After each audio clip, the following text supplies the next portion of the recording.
നമസ്കാരം. Life of ലക്ഷ്യയുടെ ഇന്നത്തെ അധ്യായത്തിലേക്ക് നിങ്ങൾക്ക് സ്വാഗതം. ജീവിതത്തിൽ ധാരാളം പ്രതിസന്ധികളും പ്രശ്നങ്ങളും അനുഭവിക്കുന്നവരാണ് ഏവരും. ഒന്നിനു പുറകെ ഒന്നായി പലവിധ പ്രശ്നങ്ങളും ജീവിതത്തിൽ വന്നു ചേർന്നുകൊണ്ടേയിരിക്കുകയാണ്. എന്താണ് പരിഹാരം, ഏതാണ് പരിഹാരം എന്നറിയാതെ വലയുകയാണ്. എന്നാൽ അതിനൊക്കെയുള്ള പരിഹാരം നമ്മളുടെ വിരൽത്തുമ്പിൽ അല്ലെങ്കിൽ നമ്മളുടെ കണ്ണിൻ മുന്നിൽ തന്നെയുണ്ട്. നമ്മളൊന്ന് ശ്രദ്ധിച്ചു നോക്കുക. എന്താണ്? ക്ഷേത്ര ദർശനങ്ങൾ തന്നെ. നമ്മൾ അനുഭവിക്കുന്ന എല്ലാവിധ ദുഃഖങ്ങൾക്കുമുള്ള പരിഹാരം ക്ഷേത്ര ദർശനത്തിലൂടെ, ആരാധനയിലൂടെ, പ്രാർത്ഥനയിലൂടെ, നാമജപത്തിലൂടെ, മന്ത്രോച്ചാരണങ്ങളിലൂടെ, ഭഗവാനിലേക്ക് മനസ്സ് അല്പനേരം സമർപ്പിക്കുന്നതിലൂടെ സാധ്യമാകുമെന്ന് ഞാൻ പറഞ്ഞാൽ നിങ്ങളത് വിശ്വസിക്കുമോ? അത് വിശ്വസിക്കണം. ഇനിയെങ്കിലും നിങ്ങളത് വിശ്വസിച്ചേ മതിയാവൂ. അത്രയ്ക്ക് മാറ്റങ്ങൾ തരാൻ ക്ഷേത്ര ദർശനങ്ങൾക്ക്, പ്രാർത്ഥനകൾക്ക്, കുലദേവതയെ ചെന്ന് കാണുന്നതിലൂടെ. ആരാണ് കുലദേവത? നമ്മളുടെ കുടുംബ പരദേവത. കുടുംബ പരദേവതയെ കണ്ടു കഴിഞ്ഞാൽ അവിടെ കാണിക്കകൾ വെച്ച് അല്ലെങ്കിൽ അവിടെ നേർച്ച കാഴ്ചകൾ വെച്ച് പ്രാർത്ഥിക്കുന്നതിലൂടെ ലഭിക്കുന്ന മാറ്റം ജീവിതത്തിൽ ആർക്കും തടയാൻ സാധ്യമാകുകയില്ല. നിങ്ങൾ എത്ര പേരുണ്ട് കുടുംബക്ഷേത്രങ്ങളിൽ പോയി പ്രാർത്ഥിക്കുന്നത്? അടുത്തുള്ള ക്ഷേത്രങ്ങളിൽ പോകും, പക്ഷേ കുടുംബദേവതാ ക്ഷേത്രം ദൂരെയാണെങ്കിൽ അത് മറന്നുപോകുന്നു. എന്തുകൊണ്ട് മറന്നുപോകുന്നു? അത് ചിലപ്പോൾ മനഃപൂർവ്വം മറന്നുപോകുന്നു, ദൂരെ പോകാനുള്ള പാടുകൊണ്ട് മറന്നുപോകുന്നു. ഇനിയെങ്കിലും ആ മറവി അരുത്. എന്നാൽ മാത്രമേ നിങ്ങളുടെ ബുദ്ധിമുട്ട്, കഷ്ടപ്പാട്, പ്രയാസങ്ങൾ അകലുകയുള്ളൂ. കുട്ടികളെ പോലും പറഞ്ഞ് മനസ്സിലാക്കുക കുടുംബ ദേവതയുടെ, കുടുംബക്ഷേത്രത്തിൻ്റെ മഹത്വം എത്രത്തോളമാണെന്ന്. കുടുംബ പരദേവത വെച്ചാരാധനകളുള്ളത്. കുടുംബ പരദേവതയുടെ അനുഗ്രഹം നേടിക്കഴിഞ്ഞാൽ നിങ്ങളെ ഒരു മനുഷ്യൻ വേദനിപ്പിക്കാൻ വന്നാൽ അതിന് ശിക്ഷ കൊടുക്കാൻ കുടുംബദേവത അവിടെ ചെന്നിരിക്കും. അത് സാക്ഷ്യപ്പെടുത്തിയ കാര്യങ്ങളാണ്, അനുഭവത്തിലുള്ള കാര്യങ്ങളാണ്. അപ്പോൾ ആദ്യം വേണ്ടത് കുടുംബ ക്ഷേത്ര ദർശനം. കുടുംബക്ഷേത്ര ദർശനം നടത്തി വഴിപാടുകൾ സമർപ്പിച്ച് പ്രാർത്ഥിക്കുക. എല്ലാ കുടുംബക്ഷേത്രത്തിലും വർഷാവർഷം വാർഷിക പൂജയുണ്ട്. ആ സമയത്ത് കലശമൊക്കെ ഉണ്ട്. അപ്പോൾ അതൊക്കെ കണ്ട് പ്രാർത്ഥിക്കുക. മക്കളെയും കൊണ്ടുപോയി അവിടെ നിന്നത് പ്രാർത്ഥിച്ച് ആ കലശമാടുന്ന നേരത്ത് അതിലേക്ക് കണ്ണ് നട്ടിരുന്ന് അതിലേക്ക് നിങ്ങളുടെ മിഴികൾ നട്ടുകൊണ്ട് പ്രാർത്ഥിക്കുക. നോക്കിയിരുന്ന് പ്രാർത്ഥിക്കുക. അമ്മയോട് നിങ്ങളുടെ വേവലാതികൾ പറയുക, നിങ്ങളുടെ ആവലാതികൾ പറയുക, ആകുലതകൾ പറയുക, ആശങ്കകൾ പറയുക. പരിഹാരം അമ്മ തന്നെ തരുന്നതാണ്, മഹാമായ തന്നെ തരുന്നതാണ്. ഏതാണോ നിങ്ങളുടെ കുലദേവത, ആ ദേവത തന്നെ നൽകുന്നതാണ്. അപ്പോൾ ഇനിയെങ്കിലും കുടുംബക്ഷേത്ര ദർശനം അനിവാര്യം തന്നെ. ഇവിടെ ഞാൻ പറയാൻ വന്നത് മറ്റൊരു കാര്യം കൂടിയാണ്. ഇത് 2025 ഈ 2025 അവസാനിക്കാൻ ഇനി ഏതാനും മാസങ്ങൾ, അതായത് 6 മാസത്തോളം ഉണ്ടാവും. അപ്പോൾ ഈ 6 മാസത്തിനുള്ളിൽ നിങ്ങളുടെ ഈ സകലവിധ ദുഃഖ ദുരിത പ്രശ്നങ്ങളും മാറാനായി ഒരു പരിഹാരം പറഞ്ഞു തരാം. അതൊന്ന് ചെയ്തു നോക്കിയാട്ടെ. 27 നക്ഷത്രങ്ങളാണ് ജ്യോതിഷപ്രകാരമുള്ളത്. അപ്പോൾ 27 നക്ഷത്രക്കാർക്കും ഓരോ നിറങ്ങൾ ഉണ്ടാകും, അല്ലെങ്കിൽ ഓരോ രത്നങ്ങൾ ഉണ്ടാകും. അതേപോലെ തന്നെ ഓരോ ദേവീ ദേവതകൾ ഉണ്ടാകും. അതേപോലെ ഇന്ന ക്ഷേത്രങ്ങൾ ദർശിക്കണമെന്നുണ്ടാകും. അപ്പോൾ ഈ 2025 തീരുന്നതിന് മുമ്പ് ഇനി പറയാൻ പോകുന്ന ക്ഷേത്ര ദർശനം നിങ്ങൾ നടത്തുക. ഈ പറയാൻ പോകുന്ന കാഴ്ചകൾ, നേർച്ച കാഴ്ചകൾ വെച്ച് ആ പരാശക്തിയെ പ്രാർത്ഥിച്ചു നോക്കൂ.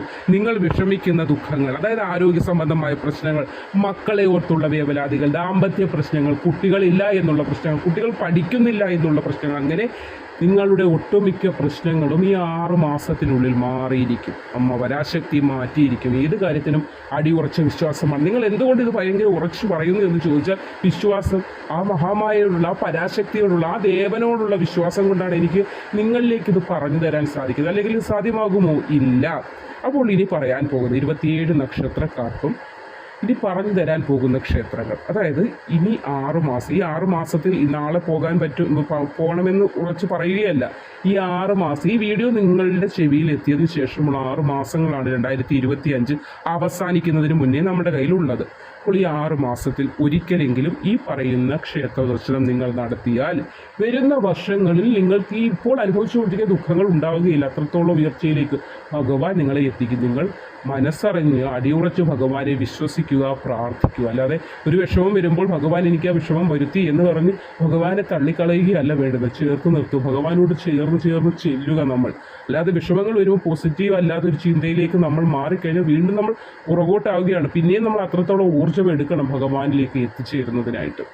അപ്പോൾ നിങ്ങൾ 2025 ഇനി 6 മാസം നമ്മുടെ മുന്നിലുണ്ട്. അതിനു മുൻപേ ഈ പറയാൻ പോകുന്ന 27 നക്ഷത്രക്കാരും നടത്തേണ്ടതായ ക്ഷേത്ര ദർശനങ്ങളുടെ ആ ഒരു കാര്യമാണ്. എന്തൊക്കെയാണ് വഴിപാട് ചെയ്യേണ്ടത് എന്നതിനെക്കുറിച്ച് പറയുകയാണ്. നിങ്ങൾക്ക് ഫലമുണ്ടാകും.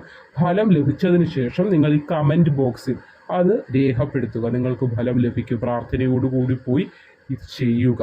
അപ്പോൾ ആ നക്ഷത്രങ്ങൾ ഏതൊക്കെയാണ്, പോകേണ്ട ക്ഷേത്രങ്ങൾ ഏതൊക്കെയാണെന്ന് പറയാം. അപ്പോൾ നിങ്ങൾ ഏതെങ്കിലും ക്ഷേത്രങ്ങളിലൊക്കെ പോയിട്ടുണ്ടെങ്കിൽ അതുകൂടി ഒന്ന് കമൻറ്റ് ചെയ്യുക. അപ്പോൾ പ്രാർത്ഥനയോടുകൂടി നിങ്ങളുടെ പേരും നക്ഷത്രമൊക്കെ കമൻറ്റ് ചെയ്താൽ തീർച്ചയായും പ്രാർത്ഥനയിൽ ഉൾപ്പെടുത്തും. വളരെ വലിയ മാറ്റങ്ങളുണ്ട്. അതായത് നമ്മൾക്ക് വേണ്ടി മറ്റൊരാൾ കൂടി പ്രാർത്ഥിച്ചാൽ അത് നേട്ടമല്ലേ. അതായത് നമ്മൾ പറയാറുണ്ട് എന്നെ പ്രാർത്ഥനയിൽ ഉൾപ്പെടുത്തണേ എന്ന് പറയുമ്പോൾ നമ്മൾ കൂടി അവർക്ക് വേണ്ടി പ്രാർത്ഥിക്കും. അപ്പോൾ നിങ്ങൾ പ്രാർത്ഥിക്കുന്നതും നമ്മളും നിങ്ങൾക്ക് കൂടി പ്രാർത്ഥിച്ച് തരുമ്പോൾ അതിൻ്റെ ഫലം ഡബിളായി നിങ്ങളിലേക്ക് എത്തുന്നതാണ്. ഫലമിച്ഛിക്കാതെയുള്ള പ്രാർത്ഥനകൾ വളരെയധികം ഫലത്തെ നിങ്ങൾക്കും അത് പ്രാർത്ഥിക്കുന്ന വ്യക്തിയിലേക്കും സർവ്വചരാചരങ്ങളിലേക്കും എത്തിക്കുന്നു എന്നതല്ലേ. അപ്പോൾ ആ ക്ഷേത്രങ്ങൾ ഏതൊക്കെയാണെന്ന് നോക്കാം. വീഡിയോയിലേക്ക് കടക്കാം. അശ്വതി, അത്തം, പൂരാടം, ഉത്രാടം, പൂരം, തിരുവോണം, മകയിരം, പൂരുരുട്ടാതി, ഉത്രട്ടാതി. ഈ നക്ഷത്രക്കാർ 2025 അവസാനിക്കുന്നതിന് 6 മാസം കൂടി ഇനി നമ്മുടെ മുന്നിലുണ്ട്. ആ 6 മാസം തീരുന്നതിന് മുന്നേ ഗുരുവായൂർ ക്ഷേത്ര ദർശനം നടത്തുക. എല്ലാവരും പോയിട്ടുള്ള ക്ഷേത്രമാണ് ഗുരുവായൂർ. കണ്ണനെ ഒരു നോക്ക് കാണാൻ കൊതിക്കുന്ന ഹൃദയങ്ങളുള്ള എല്ലാവരും പോയിട്ടുണ്ടാകും. മലയാളികളെല്ലാവരും, മലയാളി എന്നല്ല ഈ ലോക ജനത മുഴുവനും ഭഗവാനെ ഒരു തവണയെങ്കിലും പോയി ദർശിച്ചിട്ടുണ്ടാകും. പക്ഷേ ഈ 2025 കാര്യം പറയുമ്പോൾ ഈ പറഞ്ഞ നക്ഷത്രക്കാർ തീർച്ചയായും ഗുരുവായൂർ ദർശനം നടത്തിയിരിക്കണം. കൂടാതെ എന്താണ് നമ്മൾ കൊണ്ടുപോകേണ്ടത്? ഭഗവാന് ഏറ്റവും ഇഷ്ടപ്പെട്ട മഞ്ഞ പട്ടുടയാട നിങ്ങളുടെ കയ്യിലുണ്ടായിരിക്കണം. അതുപോലെ തന്നെ കിഴിപ്പണം എന്ന് പറയുമ്പോൾ നിങ്ങളുടെ 2 കൈയും കൂടെ ചേർത്ത് വെച്ച് അതിൽ നിന്ന് എത്ര നിങ്ങൾക്ക് എടുക്കാൻ പറ്റും 2 കൈ കൂടെ ചേർത്ത് വെച്ച് നിങ്ങൾ വാരിയെടുക്കുന്ന ആ ഒരു കിഴിപ്പണം എടുക്കാം. അല്ലെങ്കിൽ പിടിപ്പണം, അതായത് പിടിപ്പണം എന്ന് പറയുമ്പോൾ 2 കൈയും കൊണ്ട് നിങ്ങൾ ചേർത്ത് ആ ഒരു പിടി, നിങ്ങളുടെ കൈക്ക് കിട്ടുന്ന ആ ഒരു പിടി ഒരു മഞ്ഞ പട്ടുടയാടയിലോ അല്ലെങ്കിൽ ഒരു നല്ല വെളുത്ത നല്ലൊരു വൃത്തിയുള്ള ശുദ്ധിയും വൃത്തിയുള്ള നല്ലൊരു വസ്ത്രത്തിൽ ഒരു തുണിയിലോ, വസ്ത്രമല്ല ഒരു തുണിയിലോ പൊതിഞ്ഞ് ക്ഷേത്രത്തിൽ പോകുമ്പോൾ അവിടെ സമർപ്പിക്കുക. ഇത്രയും ചെയ്താൽ മതി. അതും 6 മാസമുണ്ട്, അതിനുള്ളിൽ എപ്പോഴായാലും മതി. പോയതിന് ശേഷം വളരെ നേട്ടങ്ങൾ, ഭാഗ്യങ്ങൾ ഇതൊക്കെയും കണ്ണൻ നമ്മൾക്ക് സമ്മാനിക്കും. ഗുരുവായൂർ ക്ഷേത്ര ദർശനം നടത്തിയിട്ടുള്ളവർക്കറിയാം, ഒന്ന് പോയി കഴിയുമ്പോൾ തന്നെ മനസ്സിലുണ്ടാകുന്ന ആ ചൈതന്യം, നമ്മുടെ ജീവിതത്തിൽ ഉണ്ടാകുന്ന ഒരു മാറ്റം എത്രത്തോളം വളരെ വലുതാണ്. അപ്പോൾ ഈ ഒരു വർഷം നമ്മൾ തീർച്ചയായും പോയി കഴിഞ്ഞാൽ കിട്ടുന്ന ഫലങ്ങൾ അതിലും ഇരട്ടിയായിരിക്കും. ഗുരുവായൂർ പോകാൻ പറഞ്ഞ നക്ഷത്രക്കാർ പോവുക, മഞ്ഞ പട്ടുടയാട് ഭഗവാന് സമർപ്പിക്കുക. പിടിപ്പണമായിട്ട് നിങ്ങളുടെ കൈക്ക് നിങ്ങളുടെ 2 കൈകൾ ചേർത്ത് എടുക്കുമ്പോൾ എത്ര നാണയം അതിൽ ലഭിക്കുന്നുണ്ടോ അല്ലെങ്കിൽ എത്ര പണം അതിൽ കിട്ടുന്നുണ്ടോ അതൊരു തുണിയിൽ പൊതിഞ്ഞ്, അത് മഞ്ഞ തുണിയാകാം അല്ലെങ്കിൽ ഒരു വെള്ള തുണി, ശുഭ്രമായ വസ്ത്രമായിരിക്കണം എന്ന് മാത്രം, പൊതിഞ്ഞ് ഭഗവാന് സമർപ്പിക്കുക. വളരെയധികം മാറ്റമുണ്ടാകും. പോയതിന് ശേഷമുള്ള ആ സമയങ്ങളിൽ ഉണ്ടാകുന്ന മാറ്റങ്ങളൊക്കെ നിങ്ങളൊന്ന് മനസ്സിലാക്കണം. എന്തൊക്കെ മാറ്റം എനിക്ക് കഴിഞ്ഞ സമയങ്ങളിലുണ്ടായ നെഗറ്റിവിറ്റി മാറിയോ, എന്തിനെ കാണുമ്പോഴും എൻ്റെ മനസ്സിൽ തോന്നുന്ന കാരണമില്ലാത്ത ഭയം മാറിയോ, എന്നിലേക്കൊരു പോസിറ്റിവിറ്റി, എൻ്റെ കുടുംബത്തിൽ ഒരു മാറ്റം ഇതൊക്കെ ഉണ്ടായോ എന്ന് നിങ്ങൾ വീക്ഷിക്കണം. നമ്മൾ ഏത് കാര്യം ചെയ്യുമ്പോഴും അതിന് പോസിറ്റീവ് മാറ്റങ്ങൾ ഉണ്ടായോ എന്നൊരു ചിന്ത വന്ന്, അപ്പോൾ ആ പോസിറ്റീവ് മാറ്റങ്ങൾ മനസ്സിലായി കഴിയുമ്പോഴാണല്ലോ ആ ചെയ്ത കാര്യം ഫലവത്തായെന്ന് പറയുന്നത്. ഒരു മരുന്ന് കഴിച്ചുകൊണ്ടേ ഇരിക്കുന്ന ഫലമൊന്നും ഉണ്ടാകുന്നില്ല എങ്കിൽ ആ മരുന്ന് നമ്മൾ മാറ്റേണ്ട സമയമായില്ല എന്ന് പറയുമ്പോൾ നമ്മൾ ഏത് കാര്യം ചെയ്യുമ്പോഴും എനിക്കത് മാറ്റം തന്നു എന്ന് ചിന്തിക്കണം. അപ്പോൾ മാറ്റം വരണമെങ്കിൽ എന്ത് വേണം? പ്രാർത്ഥന വേണം. മരുന്ന് കഴിക്കാതിരുന്നിട്ട് എനിക്ക് അസുഖം മാറിയില്ല എന്ന് പറയുന്നതിൽ അർത്ഥമുണ്ടോ? ഇല്ല. അപ്പോൾ ഈ കാര്യങ്ങൾ ചെയ്യുമ്പോൾ ഈ പറഞ്ഞ നക്ഷത്രക്കാർ ഗുരുവായൂർ ക്ഷേത്ര ദർശനം നടത്തുമ്പോൾ ഭഗവാനോട് പ്രാർത്ഥിക്കുക. നമ്മുടെ ഒരു സുഹൃത്തായിട്ട്, നമ്മുടെ ഒരു സഹോദരനായിട്ട്, അല്ലെങ്കിൽ നമ്മളോട് ഏറ്റവും അടുത്ത ഒരാളായിട്ട് ഭഗവാനെ കണ്ടുകൊണ്ട് നമ്മുടെ വിഷമങ്ങൾ പറയുക. അതിൽ നിന്ന് മറുപടികൾ നമ്മുടെ ജീവിതത്തിലേക്ക് ഭഗവാൻ പടിപടിയായി ഓരോ മാറ്റത്തിലൂടെ കാണിച്ചു തരുന്നതാണ്. അപ്പോൾ 2025 അവസാനിക്കുന്നതിന് മുൻപ് ഈ പറഞ്ഞ നക്ഷത്രക്കാർ സന്ദർശിക്കേണ്ടത് ഗുരുവായൂർ ക്ഷേത്രമാണ്. ഭരണി, കാർത്തിക, ഉത്രം, മകം, ചോതി, വിശാഖം, അവിട്ടം, ചതയം, രേവതി ഈ നക്ഷത്രക്കാർ കൊല്ലൂർ മൂകാംബിക ക്ഷേത്രം സന്ദർശിക്കേണ്ടത്. മൂകാംബിക അമ്മ ആരാണ്? വിദ്യാസരസ്വതിയാണ്. വിദ്യയുടെ ദേവതയാണ്. വിദ്യയുടെ അധിപതിയായ മൂകാംബിക ദേവി. നമ്മൾ ആദ്യാക്ഷരമൊക്കെ കുട്ടികളെ കൊണ്ട് കുറിപ്പിക്കുന്നത് വളരെയധികം മാറ്റങ്ങൾ ആ കുട്ടികളുടെ ജീവിതത്തിലേക്ക് മൂകാംബിക സന്നിധിയിൽ വെച്ച് ആദ്യാക്ഷരം കുറിക്കുന്ന കുട്ടികൾക്ക് ലഭിക്കുന്നതാണ്. ഒരിക്കലെങ്കിലും പോകാൻ സാധിച്ചിട്ടുള്ളവർ സുഹൃതികൾ എന്നല്ലാതെ എന്താണ് പറയേണ്ടത്? അപ്പോൾ ഈ പറഞ്ഞ നക്ഷത്രക്കാർ കൊല്ലൂർ മൂകാംബിക ക്ഷേത്ര ദർശനമാണ്. ഈ 6 മാസത്തിനുള്ളിൽ നമുക്ക് ഇനിയും ധാരാളം സമയം, 6 മാസം എന്ന് പറഞ്ഞാൽ 6 മാസമാണ്. ഇന്ന് പിടിച്ചെന്ന് പറഞ്ഞ് പോവുകയില്ല. അപ്പോൾ നിങ്ങളൊന്ന് പോകാനുള്ള ശ്രമം നടത്തിയാൽ എല്ലാവിധ ദുഃഖങ്ങളും മാറും. എന്തുകൊണ്ട് എൻ്റെ ദുഃഖം മാറുന്നില്ല എന്നുള്ള നിങ്ങളുടെ പരാതി അതോടുകൂടി അമ്മ മാറ്റിത്തരും. വളരെയധികം മാറ്റമുണ്ടാവും. 6 മാസം നമ്മുടെ മുന്നിലുണ്ട്. നിങ്ങളൊന്ന് പോകാനായിട്ടൊന്ന് ശ്രമിക്കണേ. നിങ്ങൾക്ക് ഈ ഒരു വീഡിയോ കേൾക്കാൻ സാധിച്ചത് തന്നെ അമ്മ പരാശക്തിയുടെ ഒരു അനുഗ്രഹം അല്ലെങ്കിൽ അമ്മയുടെ ഒരു തോന്നൽ കൊണ്ട്, അമ്മയുടെ ഒരു കരുണ കൊണ്ടായിരിക്കും എന്ന് തന്നെ നമുക്ക് മനസ്സിലാക്കാം. അപ്പോൾ നിങ്ങളത് ചെയ്യുക. കൂടാതെ നാണയം ഈ പറഞ്ഞതുപോലെ തന്നെ പിടിപ്പണമായിട്ടോ നാണയമായിട്ടോ നിങ്ങളുടെ കയ്യിലുള്ള അതായത് ഇനിയിപ്പോൾ പോകാൻ ഒരു മാസം കഴിഞ്ഞിട്ട് നിങ്ങൾ പോകുന്നുണ്ടെങ്കിൽ ആ ഒരു ഓരോ ദിവസങ്ങളിലും ഓരോ നാണയം മാറ്റി വെച്ചിട്ട് അപ്പോൾ ഒരു പിടിപ്പണം കാണുമല്ലോ. അപ്പോൾ അങ്ങനെ അല്ലെങ്കിൽ നിങ്ങൾക്ക് 101 രൂപയായിട്ട് സമർപ്പിക്കാവുന്നതാണ്. അത് 100-ൻ്റെ ഒരു നോട്ടും പിന്നെ 1 രൂപ അങ്ങനെ 101. അല്ലെങ്കിൽ അതെല്ലാം നമുക്ക് കടകളിൽ നിന്ന് ചില്ലറ മാറി വെക്കാമെങ്കിൽ അതും ഏറ്റവും ഉത്തമമാണ്. ഏതായാലും ഈ നേർച്ച കാഴ്ചകൾ വെച്ച് പിന്നെ ആ ക്ഷേത്ര സന്നിധിയിൽ ചെന്ന് നിൽക്കുന്ന വേളയിൽ നിങ്ങളുടെ മനസ്സിലേക്ക് ചില കാര്യങ്ങൾ ഇന്നത് കൂടെ ചെയ്യാമെന്നുണ്ടെങ്കിൽ അതൊക്കെ നിങ്ങൾക്ക് ചെയ്യാവുന്നതാണ്. പക്ഷേ ഈ പ്രൈമറി ആയിട്ട് അതായത് പ്രധാനമായിട്ട് കൊണ്ടുപോകേണ്ടത് ഈ കാര്യങ്ങളാണ്. വെറും കയ്യിൽ ആരും പോകാതിരിക്കുക.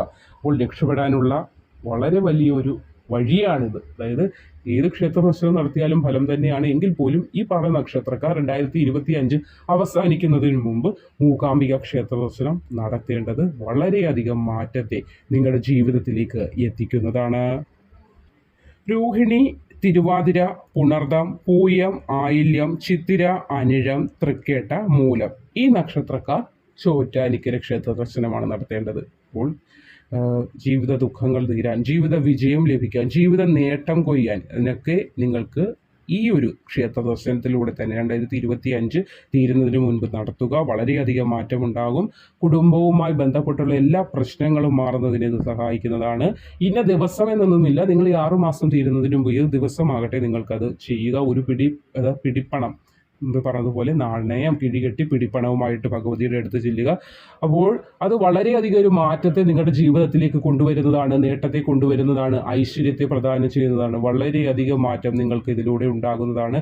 നിങ്ങൾ പോയിട്ടുള്ളവരാണെങ്കിൽ ഒന്ന് കമൻറ്റ് ബോക്സിൽ രേഖപ്പെടുത്തുക. ഇനി പോകാൻ ആഗ്രഹിക്കുന്നെങ്കിലും നിങ്ങൾ രേഖപ്പെടുത്തുക. നാളും പേരുമൊക്കെ രേഖപ്പെടുത്തുക. പ്രാർത്ഥനയിൽ ഉൾപ്പെടുത്തുന്നതാണ്. നന്ദി.